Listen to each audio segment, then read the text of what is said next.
Hey friends, it's Wednesday and it's time for That's Life with Julie.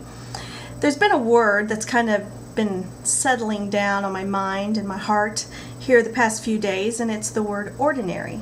Now, I've talked about this before with moms and have really encouraged moms to embrace and to choose to be okay with their ordinary children. More than be okay with, to actually delight in their ordinary children. You know, because so many of us, we get that Christmas letter, at Christmas time. And it tells us about how extraordinary everyone's lives are and the fabulous vacations they went on and how Chip and Dale got into Harvard and they scored 888,000 on their ACT reasoning test and they're geniuses, but they were on a third world mission trip or were unable to take that phone call, and our husbands, those more than ordinary people that have these extraordinary husbands who find cures for everything that can kill you, and all of the women seem to live really neat, tidy, extraordinary lives. You've gotten that Christmas letter before, haven't you? Yep, so have I. So I really have tried to encourage moms to delight in the ordinary, because really nobody's life, so they tell me, is that perfect all the time. And I know mine isn't. So I've been able to cut some slack to my kids when it comes to that, but I find in my own life sometimes that I'm just not very comfortable and settled with ordinary, or when ordinary seems to set in and it catches me unaware. Like today, I decided to fix a turkey dinner. I don't know why. It's 87 degrees outside probably, but turkey sounded good, and cranberry sauce and egg noodles and mashed potatoes and sweet potatoes all cooked down like candied candied yams. So I decided last night to do that, all right, to have this extraordinary dinner.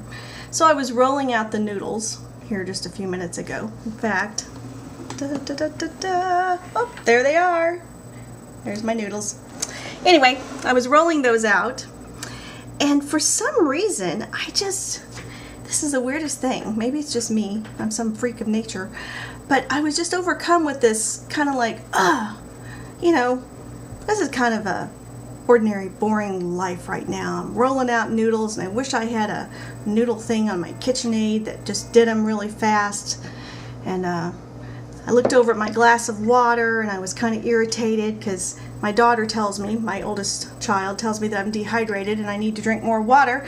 But what I really like is a mix of 7-Up and Sunny D. That's like my cocktail of choice. So I was kind of irritated that all I had was some ordinary water to drink, and I was just Miss Grumpy Pants in my spirit. So I just was thinking about this, and I wondered if you struggle with that. If there are times when you look at your life and you're just like, I do not delight in my ordinary life. I'm not delighting in my ordinary marriage. I'm not delighting in my ordinary job, blah, blah, blah.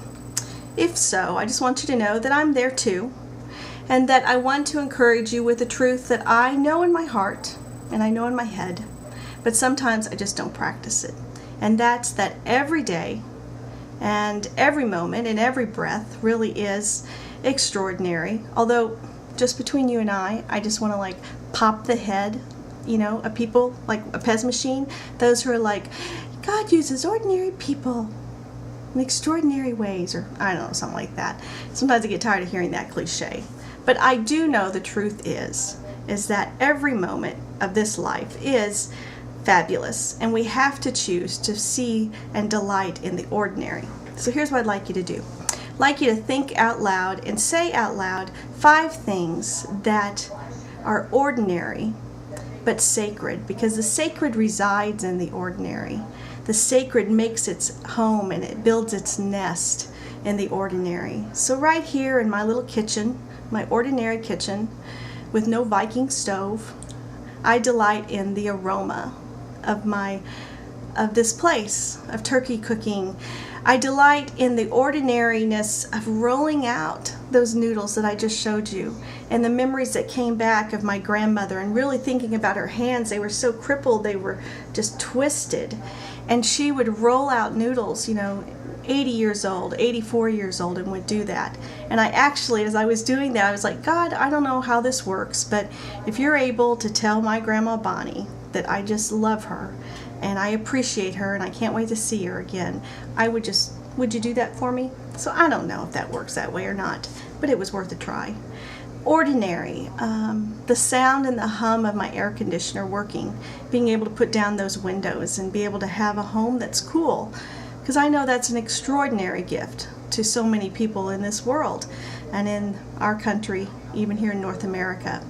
Ordinary, those books that you see back here, those books on the shelves, and being able to sit down tonight, hopefully with my 16-year-old safely back from his first trip after getting his driver's license today, being able to hold hands as a family and to give thanks for all the extraordinary, ordinary moments and sacredness of our lives. So I want you to do that. If you want to post comments on Facebook, at my YouTube channel, Julie Barnhill Talk, I would be delighted to read those.